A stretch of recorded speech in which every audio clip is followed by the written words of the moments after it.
মানে বিচার না চেয়ার সেটা আগে ঠিক করে নিন। কর্মবিরতি ঠিক হচ্ছে না, বাংলার মানুষের প্রাণ নিয়ে ছিনিমিনি খেলা ঠিক হচ্ছে না। দিল্লির বুকে একজন ডাক্তার, তাকে গুলি করা হয়েছে কার্যত। তার মানে কি দিল্লির সব ডাক্তাররা চিকিৎসা বন্ধ করে দিয়েছে? সন্দীপ ঘোষ দোষী না নির্দোষ আমার জানার বিন্দুমাত্র প্রয়োজন নেই। যদি দোষী হয় ফাঁসিতে ঝুলিয়ে দিই। প্রয়োজনে দিল্লি যাব, দিল্লি যাওয়ার হুঁশিয়ারি দিলেন জুনিয়র ডক্টররা এবং তারা তার পাশাপাশি এটাও বললেন যে রোগী এবং চিকিৎসক সবাই এক পক্ষে রয়েছে, সরকার অন্য পক্ষে রয়েছে। কোন সরকার? ওনাদের এই সরকার। আচ্ছা, মানে এই সরকার তদন্ত করছে, সিবিআই এই সরকারের আন্ডারে, সুপ্রিম কোর্টও এই সরকারের আন্ডারে।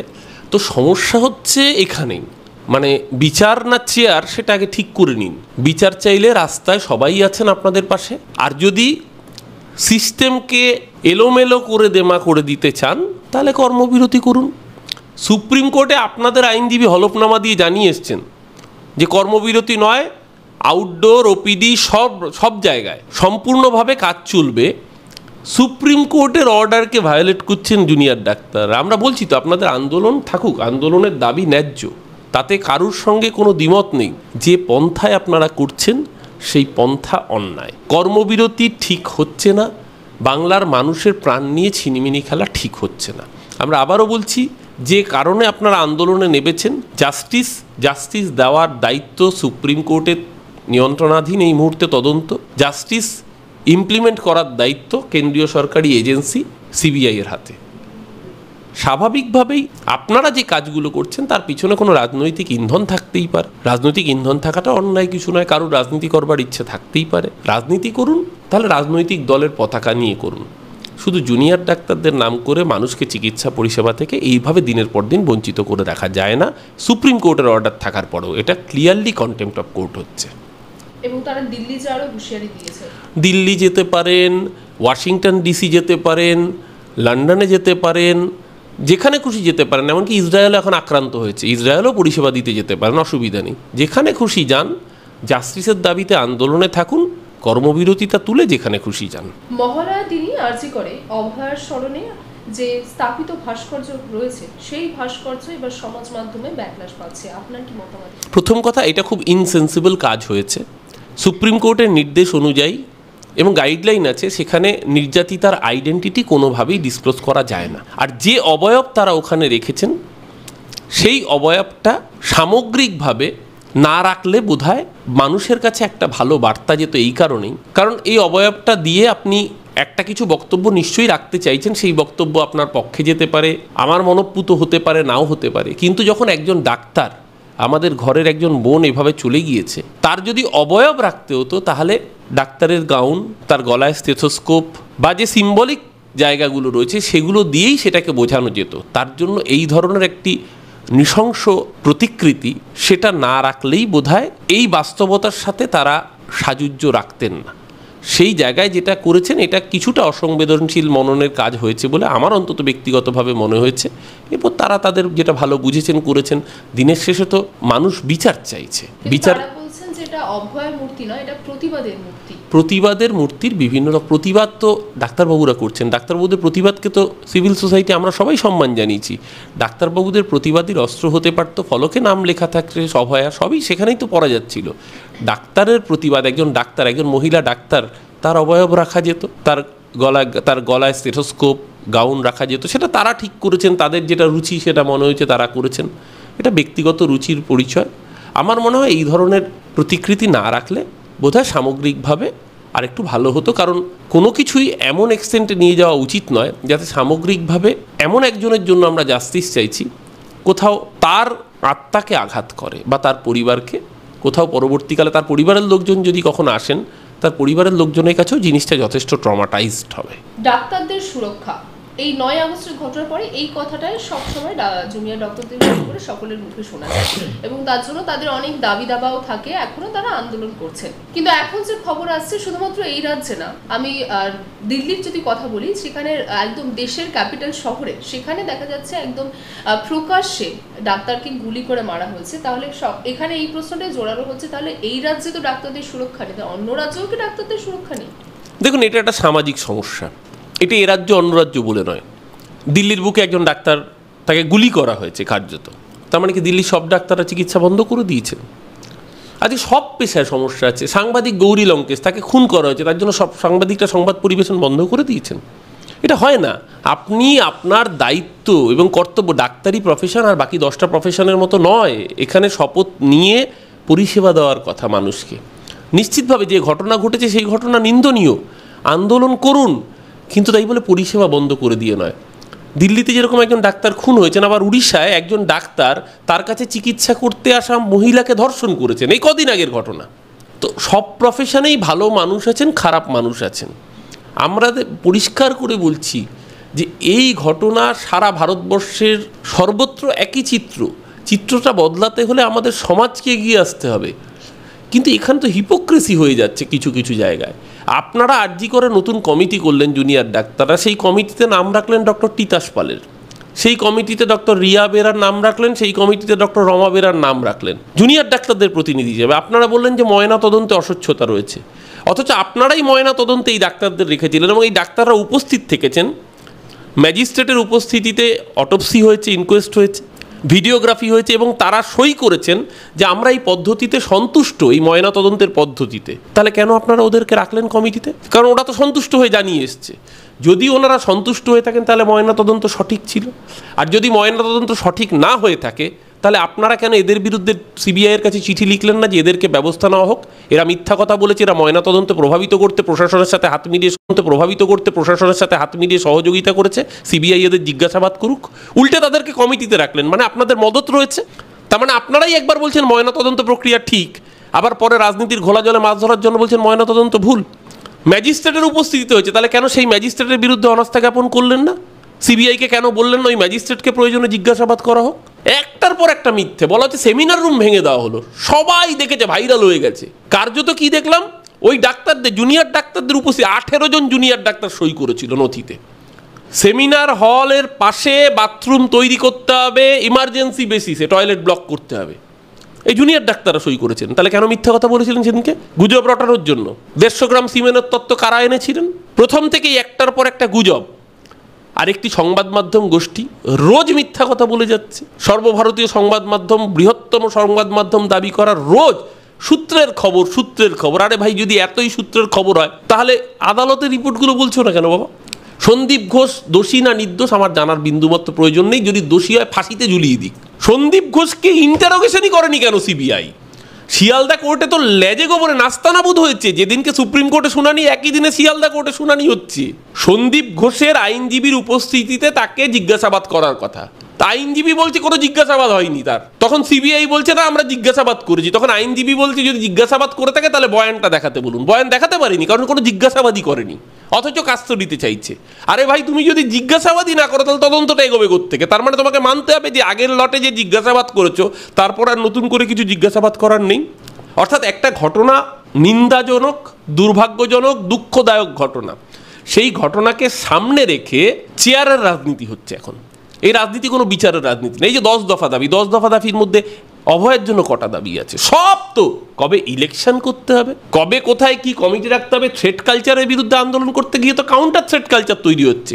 কে কলেজে ঢুকবে, কে হোস্টেলে থাকতে পারবে না সেটা ঠিক করে দেবে এসইউসিআইয়ের নেতারা। যে লোকসভা নির্বাচনে কদিন আগে এসইউসিআইয়ের প্রার্থী ছিল সে ঠিক করে দেবে হোস্টেলে কে থাকতে পারবে আর না পারবে।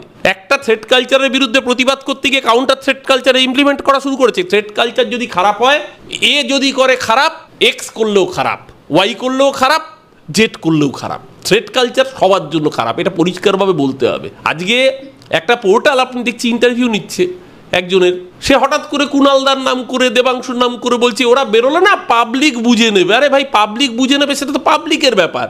আপনি এসছেন থ্রেট কালচার বিরোধী আন্দোলন করতে, আপনি আন্দোলনে থ্রেট কালচার বিরোধী আন্দোলনে এসে আপনি আরেকজনকে থ্রেট দিচ্ছেন। তো এই যদি আন্দোলনের নমুনা হয় তাহলে যেটা হওয়ার অশ্বডিম্ব প্রসব করা সেটাই হচ্ছে। এটা কোনো আন্দোলন হচ্ছে না, এটা এখন পুরোপুরি চেয়ার দখলে খেলা হচ্ছে। আচ্ছা, এই জুনিয়র ডক্টরদের যেখানে আন্দোলন চলছে বা একাধিক সাধারণ মানুষের চলছে, দুর্গাপুজোর যেমন উৎসবের প্রস্তুতি চলছে, তেমনি ইতিমধ্যে আমরা দেখলাম যে মহালয়ার দিন বজরঙ্গিতে একটি দুর্ঘটনা ঘটে এবং সেখানে 14 বছরের একটি কিশোরের মৃত্যু হয়। কিন্তু তারপরে প্রশ্ন ওঠে সেখানকার বাসিন্দাদের মুখে পুলিশের ভূমিকা নিয়ে। তারা প্রশ্ন করছে যে পুলিশ প্রশাসন সাধারণ মানুষকে সুরক্ষা দিতে পারছে না, কিন্তু পুলিশ আমাদের গায়ে হাত তুলছে। তাদের সেখানকার বাসিন্দাদের এটা দাবি। দেখুন, যে কোনো দুর্ঘটনার পরেই মানুষের একটা খুব স্বাভাবিক কারণেই আউটরেজ হয়, মানুষের ক্ষোভ হয়, এটা খুব স্বাভাবিক একটা ন্যাচারাল প্রসেস।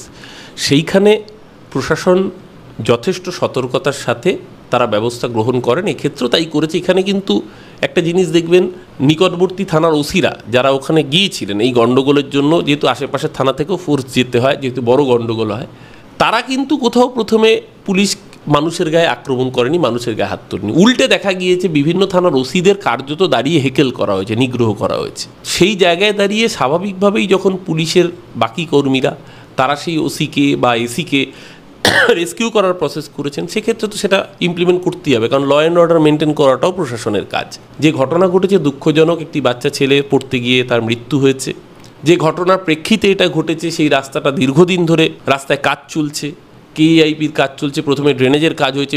ওইসব অঞ্চলে কোনো ড্রেনেজই ছিল না, কার্যত কোনো ড্রেনেজ ছিল না। ওই অঞ্চলের ড্রেনেজ বর্তমানে ফিরহাদ হাকিম এসছেন, তার আগে যিনি মহানাগরিক ছিলেন সেই সময় ড্রেনেজের কাজ শুরু হয়েছিল। আমাদের বিধায়ক এখানকার অরূপ বিশ্বাস, তার উদ্যোগে লোকাল কাউন্সিলর ওখানে অনিতা কর মজুমদার রয়েছেন, আগে গোপাল রায় ছিলেন, তারা মানুষের স্বার্থে ড্রেনেজের কাজ ইমপ্লিমেন্ট করছেন, যেটা 40 বছর ধরে। বুদ্ধদেব ভট্টাচার্য মুখ্যমন্ত্রী ছিলেন, কেন এই রাস্তায় ড্রেনেজ ছিল না? 34 বছর তো বাম জামানা ছিল, 11 বছর তো তৃণমূল এসছে, 12 বছর তৃণমূল এসছে, তার আগে কেন 34 বছরে একটা ড্রেনেজ হয়নি? কেন গঙ্গার এপার থেকে ওপার যেতে একটা মাত্র ব্রিজ ছিল, আজকে তো 18খানা ব্রিজ হয়েছে। আজকে সেই ড্রেনেজের কাজ করার পরে আপনারা জানেন, এখানে যখন বড় বড় এইরকম ড্রেনেজের পাইপলাইন পাতে, তার মধ্যে আবার কোভিডের জন্য 2 বছর কাজ বন্ধ ছিল, সেটা রেস্টোরেশনের জন্য নিশ্চিতভাবে রাস্তা হয়েছে তার আগেও। কিন্তু যেহেতু পুরোপুরি ড্রেনেজের কাজটা কমপ্লিট হয়নি, এত বড় বিশাল বড় এরিয়ার কাজ হচ্ছে, আর আপনারা জানেন যে ড্রেনেজের পাইপলাইন করতে গেলে একটা রাস্তাকে পুরো ব্লক রাখতে হয়, তাই স্বাভাবিকভাবেই টানা একটানা কাজ করা সম্ভব হচ্ছে না। একটা ছোট অংশের কাজ হচ্ছে, সেই জায়গাটা খোলা হচ্ছে, তারপর আরেকটা অংশের কাজ হচ্ছে, এভাবে করতে করতে খুব স্বাভাবিকভাবেই 4-5 বছর লেগে গিয়েছে। তার মধ্যে 2 বছর কিন্তু কোভিড ছিল, সেটাও মাথায় রাখতে হবে। যার জন্য পুরো রাস্তাটা যেরকম একেবারে পিচ দেওয়া মাখনের মতো রাস্তা করা সম্ভব, সেটা হয়নি। কিছু জায়গায় বর্ষা হয়েছে, তার মধ্যে একটু গর্ত হয়েছে, এটা সত্যি অনস্বীকার্য। তাতে একটা দুর্ঘটনা ঘটেছে, সেই ঘটনা অবাঞ্ছিত, অনাকাঙ্ক্ষিত, দুঃখজনক। সেই পরিবারের পাশে প্রশাসন রয়েছে, কিন্তু সেটাকে সামনে রেখে বিজেপি ঘোলা জলে রাজনীতি করার যে খেলা শুরু করেছে গতকাল থেকে ওখানকার এক বিজেপি নেত্রীর মদতে। ইতিমধ্যে রূপা গঙ্গোপাধ্যায়কে গ্রেফতার করা হয়েছে, তিনি ধর্নায় বসেছিলেন টানা 14 ঘন্টায় ওই বাস চুরিতে। তারপরে দেখুন, রূপা গঙ্গোপাধ্যায়ের অভিনয়ের আমি অত্যন্ত ভক্ত। যখন টিভি টানা 14 ঘন্টায় ওই বাস চুরিতে। তারপরে দেখুন, রূপা গঙ্গোপাধ্যায়ের অভিনয়ের আমি অত্যন্ত ভক্ত। যখন টিভিতে মহাভারত আসতো, আমি শুনেছিলাম, বিভিন্ন মিডিয়া পত্রপত্রিকা সাক্ষাৎকারে পড়েছিলাম যে মহাভারতে নাকি ওনাকে অনেকক্ষণ শুটিং করতে হতো। মানে ধরুন আগের দিন সন্ধ্যাবেলা গেছেন, হয়তো দেখা গেল সারা রাত শ্যুট করতে হয়েছে বা সারাদিন শ্যুট করতে হয়েছে, প্রায় 12 ঘন্টা 14 ঘন্টা শ্যুটিংয়ের পর তাকে প্যাক আপ করতে হতো। এটা স্বাভাবিক, একসাথে অনেক এপিসোড শ্যুট করতে হয়। তো রূপা গঙ্গোপাধ্যায় কালকে সন্ধ্যাবেলা গিয়েছিলেন শ্যুটিং করতে, অনেকক্ষণ শ্যুট হয়েছে, প্রচুর camera, light, sound, camera, action হয়েছে। কাল বিকেল, সন্ধে, রাত্রি, সারা রাত শ্যুটিং হয়েছে।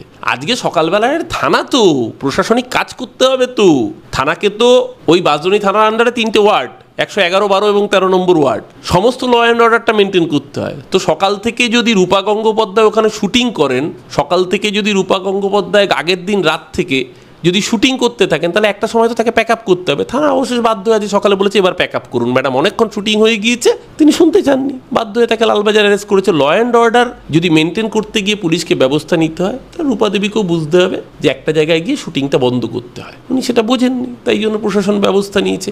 আসলে ঘোলা জলে রাজনীতি, ওনারা সারা বছর মানুষের পাশে থাকেন। এই যে রূপা দেবী এসছেন, উনি যে দলের প্রতিনিধি, ওনার দলের নেতৃত্বকে বলুন না যে সেন্ট্রাল গভর্নমেন্টকে বলতে যে পশ্চিমবঙ্গের যে জিএসটি বাবদ ম্যাচিং গ্রান্টটা প্রাপ্য, পশ্চিমবঙ্গের যে টাকাগুলো আটকে রেখেছেন সেই টাকাগুলো ছেড়ে দিতে, তাহলেই তো কেইআইপির বাকি টাকাগুলো চলে আসলে কাজগুলো আরও দ্রুততার সাথে সম্ভব হতো।